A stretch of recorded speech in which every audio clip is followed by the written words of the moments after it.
Hi everyone, welcome to Reading with Eve, and let's get on with the bookish video. Today we are having yet another recommendations video, and this time we're focusing on psychological horror.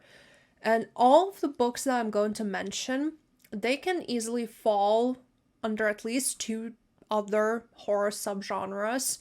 I mean, subgenres are such a thing that they just keep intertwining and interloping and all stuff because, I mean, how many times we hear, oh, mystery thriller with fantasy elements or something like that. But when it comes to these books, I'm focusing on the psychological horror aspect of them, and that's why I'm recommending them to you. So, without any further ado, let's talk about the books. So the first one is definitely a horror novella since it's not even 100 pages long, and I have called it multiple times my feel bad read because it just fills me with dread and makes me feel just nauseous. And that is This Is Where We Talk Things Out by Caitlin Marceau, and this follows Miller, who her mother has always been controlling her entire life, and she made an active effort to break away from that. However, once she gets engaged to her girlfriend, she thinks, okay, I'll give my mom one last shot and just reconcile, or try to. So her mom takes her to this remote cabin to just have a snowed in type of skiing weekend sort of thing between them girls, except that as soon as she gets there, she sees that everything is done up exactly how it was when she was a kid, and the wardrobes are filled with the sort of clothes that she wore when she was like 7 years old, and things only get worse from there. And like I said, this could easily fall under isolated thrillers, domestic family thrillers, horrors. I mean, thrillers as well, I guess, but anyway. But the reason that I am putting it in psychological horror is because I just felt this visceral discomfort every time they interacted, and I just kept thinking that something is gonna happen. Like, it's clear as day, like, it could not be more clear that something is very wrong about this situation, and I just kept waiting for that shoe to drop. And the setting was just a bit of a push to get the story to where it needed to be. The entire horror lies into the dynamic of Miller and her mother, and how her mother clearly has lost any marbles that she still had in her brain. And the way that it's written, I've seen and heard so many interactions like that in real life that it's terrifying. And I never want to read this again, but if you want to be terrified, please do pick this one up. Next, we have a YA horror that is part of the Red Eye anthology series, and I don't think I've actually seen anything else published by this author, which is a shame because I think this book had some good potential, and that is Sleepless by Lou Morgan. So this is a group of privileged teenagers. They decide that just studying is not enough and they need to do some performance enhancement before they take their finals. So one of the group finds these untested drugs online that are meant to be like Adderall, but like a million times better. And she basically, courses is not the right word, but like she influences the group to take them. And things take a turn for the worse very quickly when they realize that these drugs were used on people at the military with some really deadly side effects. And the psychological horror of this comes in because the whole time, the whole duration since they start taking these drugs, you just see these characters trying to grasp what exactly is real and what isn't, what is a side effect that they're having from not being able to sleep because they took these drugs. And I've spoken about this before in my top 10 favorite horror books. I mean, I've read some really good horror books since, so it would be really interesting to see if my top 10 has changed, but it's not even been a year since I made the video, since starting this channel. It was my second video, I think.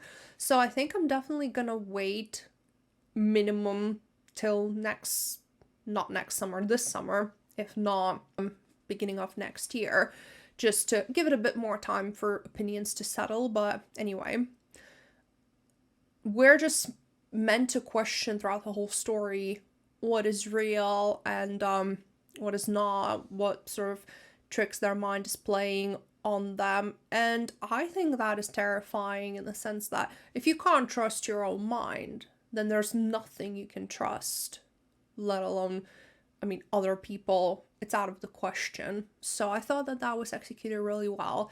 And this had some genuinely creepy moments. I mean, for YA, this was pretty terrifying, at least at the time that I read it. I mean, it's been like good 8 years, so I'm probably due for a reread. It's one of the oldest books I own. The next book I have is Bunny by Mona Awad, a very controversial book. People either love it or absolutely hate it. I mean, I loved it. I already spoke about why in my wrap-up, but as far as why I put it on this list, because I was debating whether to put it here or with cults, but then I thought I feel like this one fits more. And I know I could have put it on both, but I'm trying to not duplicate books where I can help it, because otherwise I'm just talking about the same books over and over, and by not duplicating them, it really makes me think which ones apply the best for me anyway. And in this book, we follow this group of university girls in this writing class, and they call themselves bunnies, and they're super annoying. I mean, the main character calls them outright annoying, and yet she kind of wants to be included, because when she does receive an invitation to their gathering, because she's part of their class, she kind of ditches her only friend and goes to see what that's about. And she kind of ends up dragged into this, again, cultish-like dynamic. But the reason why it's so psychological horror for me is because, like, I did describe this book like a kind of dream you have when you have the flu and you also drank like a bottle of champagne, Prosecco, bubbly, whatever. Don't do that. Do not try this at home, kids. I'm not saying I've done that. I mean, you shouldn't drink while you're ill. It's not good for you. Anyway, it's the sort of dream you would have in that situation. And it just really makes you question, like, what the hell is going on? And what is going through this character's head? I mean, what is real? What's not? And I mean, that's the psychological aspect for me. Like, it really messes with your head because nothing's clear. I mean, honestly, like, some aspects of this book I found so confusing, but yeah, it's a mind situation. I mean, I'm not sure if I would, like, get blocked or something if I swore too much in the video, but you get what I mean. It's just a crazy book, and yeah, I would recommend it if you're looking to feel that way. Entry on the list is, I mean, to some people they might think, I mean, why does it fit here? But I will explain my thought process. And that is Mayfly by CJ Lead. And this follows our titular Maeve, and she is working at a theme park as a nice princess. I mean, we all know what that's referring to, but I guess we have to let it go of the fact that, you know, they had to avoid copyright. I think I'm funny sometimes. Anyway, she has these impulses that she's kind of squashing deep down, but then her only friend's brother arrives in town, and the way they interact, he seems to kind of like awaken them in her, and she kind of just goes full on, in the synopsis it says, she goes full on Patrick Bateman, so heavily inspired by American Psycho. And this is an extreme horror book, so it's not for everyone. I guess it was kind of like my putting my toes into the water sort of thing with this one, because I didn't find that bad. I talked about it in my February wrap-up, but where the psychological aspect for me comes is that throughout this whole book, we get lots and lots, and I mean lots of insight into who Maeve is and how she sees the world. And in a way, this is a giant character study of this complete sociopath with no sense of, well, she does have sense of what's right and what's wrong. She just doesn't want to follow it. We get just a complete walkthrough as to how her brain works. And I think that is fascinating from the psychological horror perspective, to see that there are people like that in the world, and just to see how they see the world and what drives them to commit the acts that they do. I think that definitely is scary in its own way, because obviously this is definitely embellished, but there are messed up people in the world who probably think just like her. So that's why I put it in the psychological horror category. But this is definitely not a book for everyone, just like Bunny. It's a love it or hate it. Some people on booktube loved it, some hated it. I know that Reading with Meg absolutely despised it. I personally, I'm somewhere in the middle. I gave it a 3.5, but yeah, absolutely not least. This is probably going to go into my favorite books of the whole year. I mean, it's only March. We have plenty of time and plenty of books to read. But anyway, this is, again, one that it's described as literary horror, as sci-fi, as cosmic, as body horror, all sorts of, I mean, just think about how many times it's had horror here. But for me, the psychological aspect of it is probably the most prominent, and that is Our Wives Under the Sea by Julie Armfield. And this follows a married lesbian couple, and one wife of this couple, she is this marine biologist, sort of. She goes on deep sea missions, and one day she goes on this mission that's meant to last 3 weeks, but she's gone for 6 months as the submarine kind of just plummets deeper into the ocean than they were ever meant to go.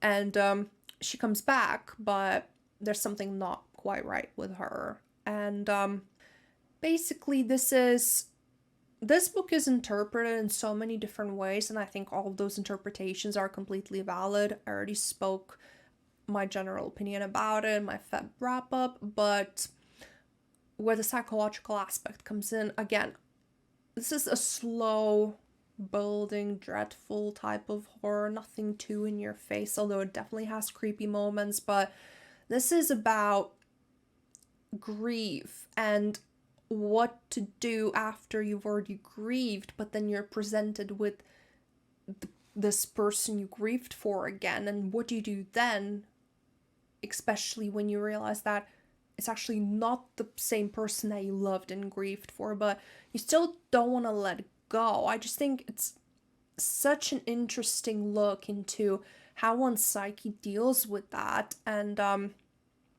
that kind of desperate holding on to someone even though you see that it's not working anymore in any shape or form, into how grief and loss can make you very stagnant and passive and sort of stuck into a routine that's not helping anyone, but it's the only thing you know now, and it's almost as if you can't bring yourself to do anything different. I just thought that it was beautiful, it was heartbreaking, and it was terrifying. Like, there are some genuinely, like I said, scary bits in this book, but it's all very understated. So I think that this book deserves every bit of hype that it gets. Honestly, I don't know what I was expecting when I bought it, but I was very adamant about buying it, and I feel like, considering how fast I gave 5 stars, it was meant to be. So yeah, I would, out of these books that I talked about, if you're gonna read one, make it this one. I would recommend all of them for the reasons that I said, and if you want more psychological horror, but if you're just looking for one, then make it this one, because it's brilliant. And that is it. Here are my 5 psychological horror recommendations. I definitely will be making a part 2 because I'm looking for more to read. If you know any more, then please comment them down below. And if you read any of these, I would love to have a discussion. I'm building my little community bit by bit. It's a process. But if you like this video, then please do leave a thumbs up, subscribe. I would love to have you, and I hope to see you next time. Bye!